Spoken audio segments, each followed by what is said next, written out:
अस्सलामु अलैकुम वरहमतुल्लाहि वबरकातुहू। जी हाँ दोस्तों, उम्मीद है कि आप तमामी हजरात खैर आफियत से होंगे, तमामी लोग अच्छे होंगे।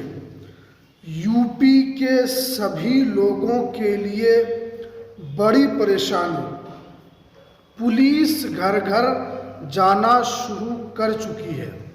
आज मैं आपको इस वीडियो के अंदर बताऊंगा कि BLO आपके घर पर क्यों जा रहे हैं और पुलिस वाले भी क्यों जांच कर रहे हैं, क्या वजह है, इसको लेकर क्या पूरी जानकारी है, पूरी डिटेल जानकारी आज मैं आपको इस वीडियो में बताऊंगा। तो इसलिए इस वीडियो को आप पूरा ज़रूर देखें। वीडियो शुरू करने से पहले आपसे एक छोटी सी रिक्वेस्ट है, आप अगर हमारे इस चैनल पर पहली मर्तबा आए हैं तो आप इस चैनल को ज़रूर सब्सक्राइब कीजिए, बेल की घंटी को भी आप ज़रूर प्रेस कीजिए ताकि आपको लेटेस्ट जानकारी, लेटेस्ट इंफॉर्मेशन आपको मिलती रहे। तो चलिए हम वीडियो को शुरू करते हैं।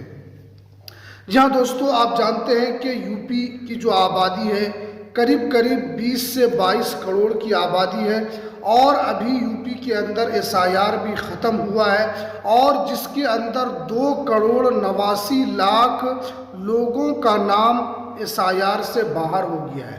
अब बहुत सारे लोग ऐसे भी हैं जिन्होंने SIR का फॉर्म भरा था, उन्होंने सारे दस्तावेज दिए थे, उनका भी नाम नहीं आया। और बहुत सारे ऐसे लोग थे जिनके फॉर्म में कोई त्रुटि थी या उन्होंने सही से फॉर्म नहीं भरा था, उनका नाम भी इस SIR के लिस्ट में नहीं आया।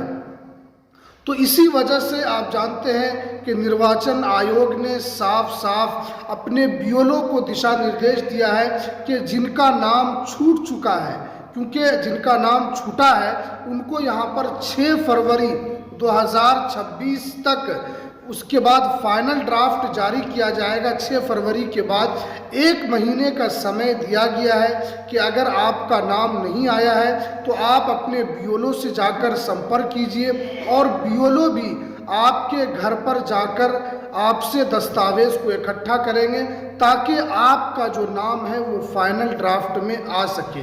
तो इसीलिए BLO प्लस पुलिस आपके घर पर जा रही है। तो BLO जो है वो आपसे SIR से जो रिलेटेड जो दस्तावेज आपने नहीं दिया था, जिनको 1 महीने का समय दिया गया है कि आप इस 1 महीने में अपने दस्तावेज अपने BLO को जमा करें ताकि आपका भी नाम फाइनल ड्राफ्ट में आ सके। तो इसलिए आपके घर पर BLO भी जा रहे हैं। तो अगर आपका नाम SIR की लिस्ट में नहीं आया है, अगर आपका नाम छूट गया है, अगर आपने सारे दस्तावेज दिए थे फिर भी आपका नाम नहीं आया था, तो अपने BLO से जाकर मिलना है और उनसे अपने सारे दस्तावेज उनको जमा करना है ताकि आपका फाइनल ड्राफ्ट में नाम आ जाए। अब जो दूसरी अपडेट जो है कि पुलिस जो है वो घर घर जा रही है। अभी आप जानते हैं कि यूपी के अंदर जो है जो झुग्गी झोपड़ियों में जो लोग रह रहे हैं, पुलिस एक तरीके से वेरिफिकेशन कर रही है, पुलिस उन लोगों के दस्तावेज की जांच कर रही है। क्या ये लोग रोहिंग्या है, क्या ये लोग घुसपैठी तो नहीं है जो यूपी के अंदर यहाँ पर झुग्गी झोपड़ी बनाकर रह रहे हैं। तो एक तरीके से उनका वेरिफिकेशन हो रहा है। अब बहुत सारे लोगों को लगता है कि अगर हम पक्का के घर में रहते हैं, हम बड़े महल में रह रहे हैं तो हमारा वेरिफिकेशन नहीं होगा, ये तो झुग्गी झोपड़ी वालों का यहाँ पर वेरिफिकेशन हो रहा है। तो ये आप गलत फहमी में हैं, आगे चलकर आपका भी वेरिफिकेशन होगा।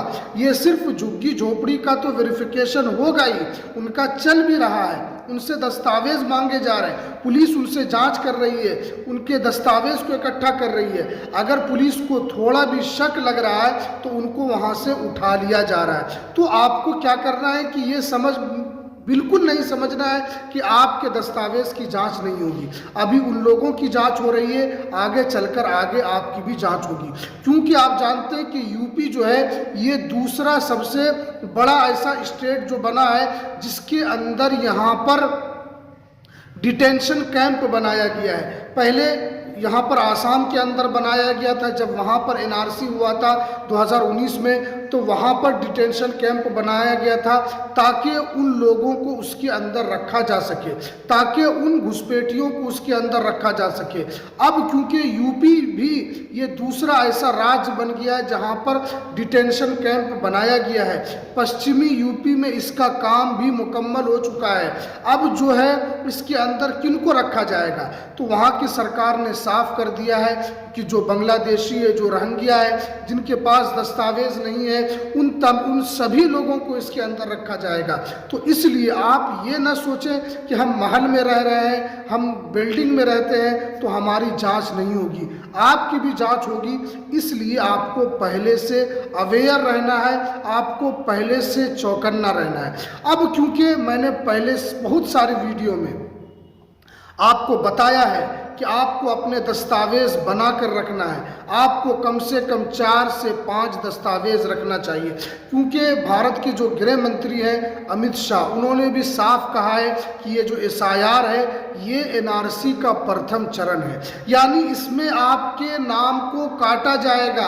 अगर आप दस्तावेज नहीं दिखाएंगे, अगर आप डॉक्यूमेंट्स नहीं दिखाएंगे तो आपका नाम SIR की वोटर लिस्ट से, तो आप इस गलतफहमी में बिल्कुल न रहें। तो इसलिए पहले ही नाम को काटा जाएगा, उसके बाद फिर आपको नागरिकता से भी वंचित किया जाएगा।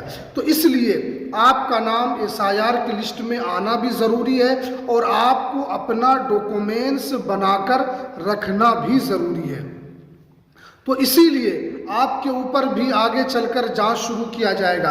अभी जो झुग्गी झोपड़ी में है, सरकार के जिसके ऊपर शक लग रहा है, पुलिस प्रशासन को जिस पर शक लग रहा है कि ये बाहर का हो सकता है, उनको किसी भी तरीके से पूछगछ किया जा रहा है। अगर किसी भी तरीके से पुलिस को लगता है कि ये बाहर का है, ये घुसपैठ करके यहाँ पर आया है, तो उनको वहाँ से उठाकर लेकर जा रही है। तो मैंने कई सारी वीडियो में बताया कि जो भारत के गृह मंत्री हैं उनके तरफ से भी जो बयान दिया गया है उसको भी आप हल्के में बिल्कुल न लें। तो कम से कम आपको कितना दस्तावेज रखना चाहिए, तो मैंने पहले वीडियो में भी आपको बताया है कि कम से कम आपके पास 4 से 5 दस्तावेज होना चाहिए। सबसे पहले आपके पास जन्म प्रमाण पत्र होना चाहिए, क्योंकि ये मोस्ट इम्पोर्टेंट डॉक्यूमेंट्स है।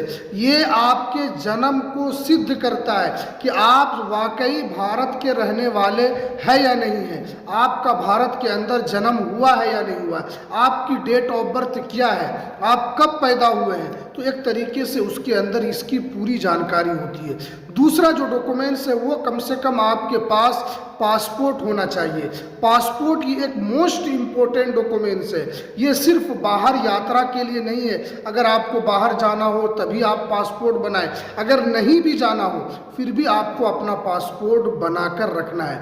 उसके अलावा आपका नाम वोटर लिस्ट में होना चाहिए। अगर आपकी एज 18 साल हो चुकी है या उससे ज़्यादा है तो आपका नाम कम से कम वोटर लिस्ट में होना चाहिए, क्योंकि वोटर लिस्ट में जिनका नाम होता है वो एक तरीके से उस देश का नागरिक होता है। क्योंकि वोट कौन डालते हैं, जो उस देश का नागरिक होता है, जो सरकार को चुनता है। तो वोटर लिस्ट में भी आपका नाम होना ज़रूरी है। उसके अलावा आपके पास आधार कार्ड होना चाहिए, पैन कार्ड होना चाहिए। ये आपकी नागरिकता के लिए नहीं है, लेकिन ये एक सहायक डॉक्यूमेंट्स ज़रूर आपके लिए है। तो ये 4-5 डॉक्यूमेंट्स आपको बना कर रखना है, क्योंकि इसमें सबसे ज़्यादा ज़रूरी है आपका जन्म प्रमाण पत्र और आपका पासपोर्ट। पासपोर्ट तो बहुत आसानी से बन जाता है, लेकिन जन्म प्रमाण पत्र नहीं बनता है। तो इसलिए आपको कोशिश करना है, आपको प्रयास करना है कि आपका भी जन्म प्रमाण पत्र बन जाए। तो चलिए, ये कुछ जानकारी जो निकल कर आ रही थी, तो हमें दीजिए इजाज़त। फिर मिलते हैं किसी नेक्स्ट वीडियो में नई अपडेट के साथ।